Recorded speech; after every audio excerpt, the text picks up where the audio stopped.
It's a bird. No, it's a plane. No, it's a warship bird? Perhaps all of the above. The Frigatebirds are birds with wingspans of up to 7 to 8 feet. That's 213 to 244 centimeters, a width that's longer than I am tall.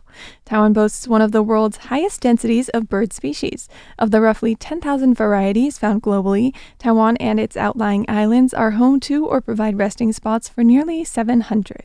Taiwan is home to many fascinating birds, like the Taiwan barbet, a 5-colored bird species of Old World barbet native to Taiwan, known for the 5 colors of plumage that's found on its body, the Formosan blue magpie with a bright blue body and long black and white tails, or the night heron known as the big dumb bird. It's no wonder individuals across the nation have become infatuated with observing, researching, and protecting such fascinating wildlife. A key player in Taiwan's conservation efforts, the Wild Bird Society of Taipei, WBST, has made itself known across the country. Today I have the honor and privilege of interviewing the CEO of WBST, Nelson Chen. I'm Nelson Chen, yeah. Could you tell us what the Wild Bird Society of Taipei is? In the beginning, we just some people, they don't understand bird birding.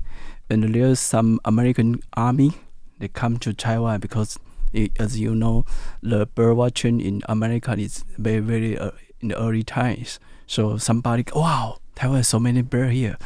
So they attack some Taiwan people and to especially in the beginning in Guangdu. So we just birding in Guangdu. So in the beginning we have the Taipei bird watching club. Oh, so it started off as a bird watching club. 1970, 50 years ago. As the time passed by, they think not just only bird watching, the bird needed to conservation, needed to education, needed some people to talk to public, to citizens. They needed to protect and conservation. So that's why we have a Wild Bird Society of Taipei about in the 1984. And what kind of people join the WBST? I think everybody. Everybody? I think because if you want to bird watching, you need the time. You also need the money. Ah, yes. Exactly. Yeah. Binoculars. Yeah. Binoculars can be reasonably expensive. Maybe, however, in the beginning, as we know, the Taiwan people, they needed to spend 3 months salary to buy so it's expensive. Right now it's cheap. Maybe if 2,000 or 3,000 NT dollars you can buy one. However, in the beginning it's very expensive. So it's not easy. So that's why maybe some teacher, some doctor come here 40 years ago. Right now it's easy. We also have the event activity in the weekend. Weekend birding routine. It's free. Oh. So you just have the walk. Come here. I'm sorry, I have nothing. No problem. Join us in the bird watching. Every year is spent maybe I think 1,000 NT dollars. You can be my members. Oh, wow, membership. That's about $30. That's not expensive at all. Yeah, exactly. Maybe I should join. Yeah, no problem. When I first saw the name Wild Bird Society of Taipei, I wondered if it was only veterinarians and conservationists or doctors, professors, things like that. Yeah. But now it sounds like everybody's welcome. Exactly, because I think for us, bird watching is very important for everything. In the beginning, the teachers tag us to bird watching. Wow, huge birding, amazing, charming. We needed to protect that. Yeah. So that's why we can have the action to have a Guangdu Nature Park, have the right now we have an animal protector role, because we hope the people you love bird, you needed to watch it. If you computer AI, it not attract us. So I think that's why we enjoy everybody. Even you are not the members, we also welcome to bird watching with us. No problem. Very welcoming. Yes. How about average age of members? You know we have the 40 years history. So I think the age is a little elder. So we always welcome the tristan. You are young generation is welcome. 50% is about the 40 years ago.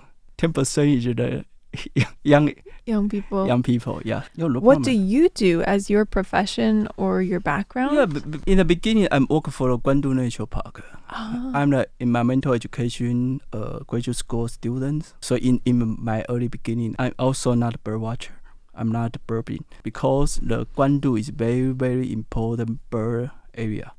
So we spent a lot of time, money to improve the habitat to keep the migratory bird come here. About 7 years ago, I became CEO to the Wildlife Society.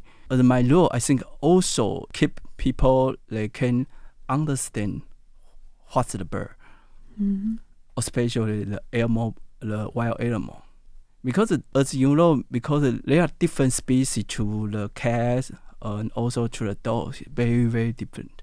So you need some time to understand that. We just know how to keep them and prepare a more good habitat to them. So my role is just push my colleagues to work hard. Yeah. No. We did a lot of bird watching event and also the bird study. And we also have the bird take care center in the Tristan. We also to have some program to improve the bird to people, especially in the urban city. So that's our job. I think most important is help everybody to know about the wild bird. I am curious about the mission or purpose of the Wild Bird Society of Taipei. Yeah. On the website, I found this section that I'll read out. It says, "We are dedicated to the appreciation, research, and protection of wild birds and their habitats. Yeah. We aim to raise public awareness of nature conservation and draw people into cooperative efforts to protect the environment and ensure the survival and proliferation of wild birds." You did answer a lot of what what that means. Yeah, because it about 40 years ago submission. So it's just too simple to very hard to understand. We hope simple to understand truth, goodness, and the beauty. Oh. The study for two, we know the really the what's the bird fly, why the bird here, why the bird they love this habitat. It's true. It's talking about true, and goodness because we hope to protect them. Rachel Carson is write the book The Silent Spring is talking about in United States because the academic the bird the egg is broken. No more bird singing in the spring.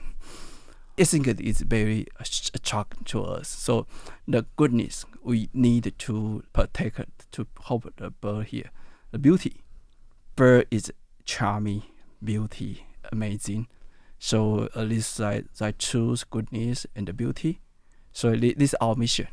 Yeah, easy to understand. Yeah, study and maybe the habitat conservation and the bird watching for beauty, conservation for goodness. And it all ties in together, especially with truth and raising public awareness, and education, and being welcoming to letting outside members, non-members join so they can learn more, and it ties into the goodness. Yeah, it all goes hand in hand. Yeah. What was the most recent event the WBST took part in or held? We have a lot of activity. This paper, that only Tristan can see it. Wow. Wow, are these all of your events? Oh yeah. So bird watching event. Every week we have prepared maybe 3 to 5 a different activity. Every week? Every week. And don't forget, we have also a birding area, Guandu, Zhishan, Aogu. They have different activity.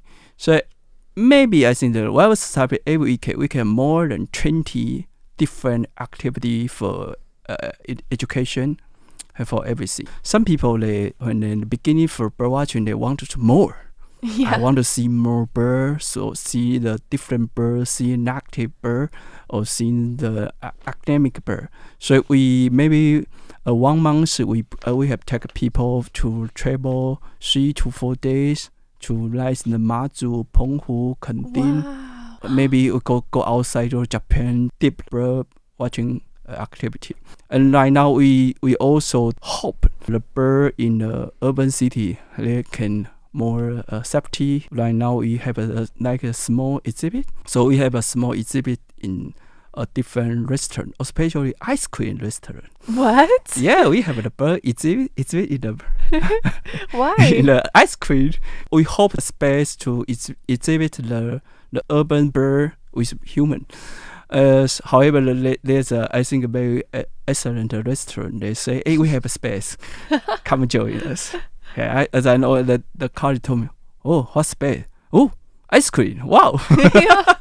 Wait, which ice cream store is this? You have a very cute name, 30 Jan. In Chinese, 6月30. 6月30. Yeah, very cute. I'll have to go check it out. Wow. Yeah, no problem.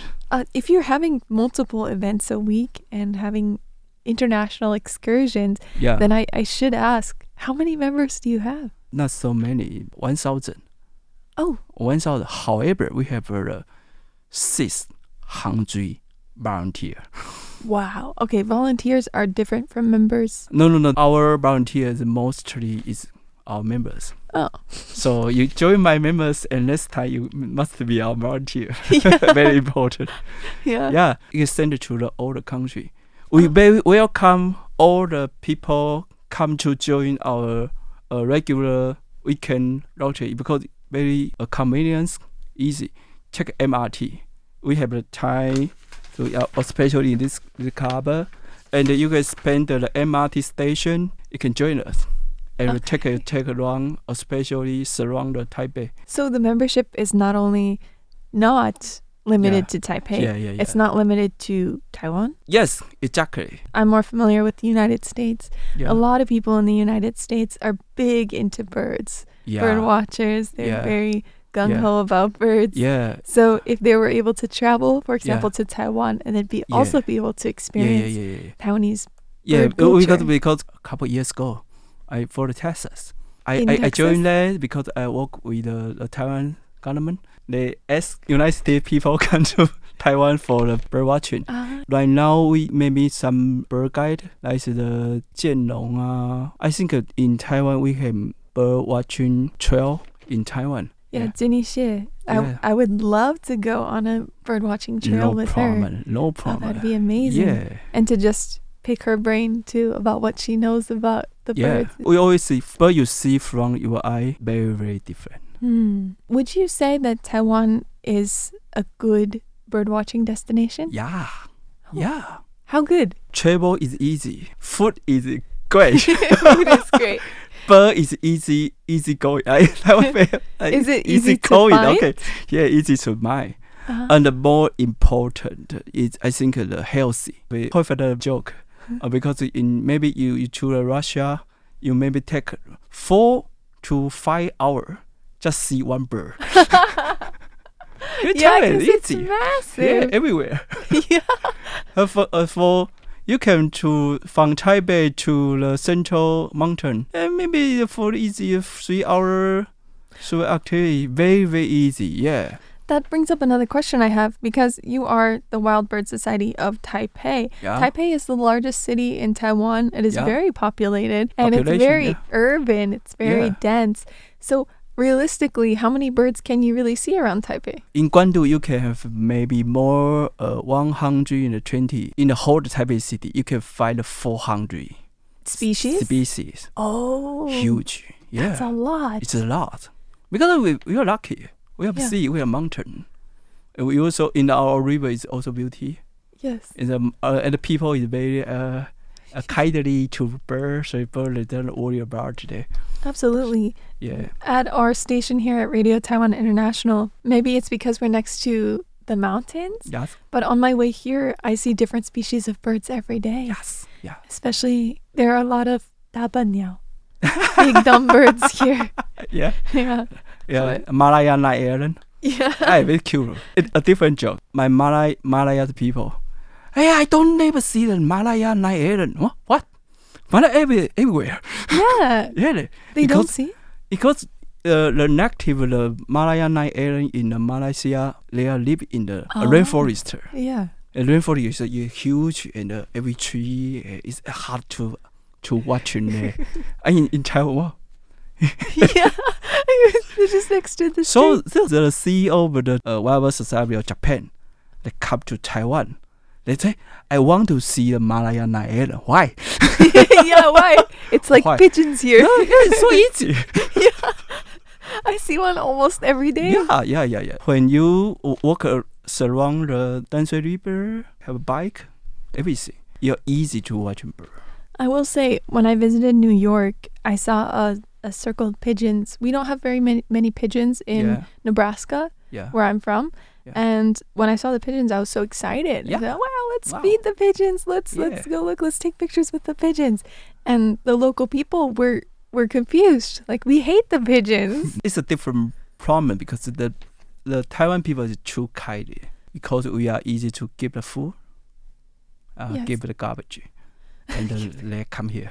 Yeah, speaking to the goodness, I think, of Taiwanese society, the people who I know in Taiwan are much kinder Yeah. towards pigeons and Yeah. respect pigeons a lot more. Yeah. Do you know that Taiwan have a gamble for a pigeon? A what pigeon? The race of the gamble. Oh, Race- a race of the pig, gambling Gambling, with yeah. still. Like the horse. Taiwan is for pigeon. You don't know that. Does it still happen? In the whole of Taiwan, we have, I think, a lot of the race for pigeon, and they are Oh. gambling. However, the pigeon maybe they finish the one time race, Released. they let it go. So Yeah. there's so many pigeon in the That's whole. not okay. Yeah, so that's why some people we don't like the pigeon. Yeah, it's not the pigeon's fault. Yes, exactly. Yeah, the pigeon is just trying to survive and just Yeah. doing what it does. Always we always think that's why we talking to people. It's not the pigeon's problem. Yeah, it's the it's human. Always the humans. human's behavior. Always the humans. Getting back to events. Are there any upcoming WBST Yeah. events? I just show the paper. Come join us, the Wildlife Society. I think the Taipei International Birding Fair. So that is going on October 19th to the 20th. An event free to enter, free admission, and it's called Neighborhood. Is what the WBST does something that listeners in Taiwan should care about? Why or why not? Today's bird, tomorrow humans. If you don't take them, prepare, give them the good habitat, you must to know that the bird surround you, you are healthy because the environmental is good. So, like you said, today's birds, tomorrow's humans. So, if we cannot properly conserve the habitat of these animals and they start to disappear or something happens, then we're next. To answer the question, should listeners in Taiwan care about this? I would say yes. Would you say yes? Yeah. How about listeners joining us from overseas? Do you think they should care about this too? If I were to answer my own question, I would say yes, because conservation efforts in Taiwan are similar to the conservation efforts that can be applied worldwide. So while every habitat and circumstance is different, a lot of the things that we do in Taiwan, that you're doing in Taiwan that helps, can be applied worldwide. I think over the seas, it's a huge bird lover. I'm extremely grateful that the Wild Bird Society of Taipei CEO Nelson Chen could join us for today's episode. Thank you very much. No, thank you for your time. Yeah. I'm also always accepting listener submissions. So if you have a question or story, send an email to Tristan, Tristan, at rti.org.tw, or send in a snail mail letter to the Radio Taiwan International, number 55 Bei'an Road, address in Taipei, Taiwan. Making it to the end of an episode makes you a Formosa Fauna friend. It's not gross, it's cute. Thank you for tuning in, friend. All animals require enrichment, and Formosa Fauna is just that. After all, we're all just a bunch of wild animals. See you next time for Formosa Fauna Fridays here on Radio Taiwan International.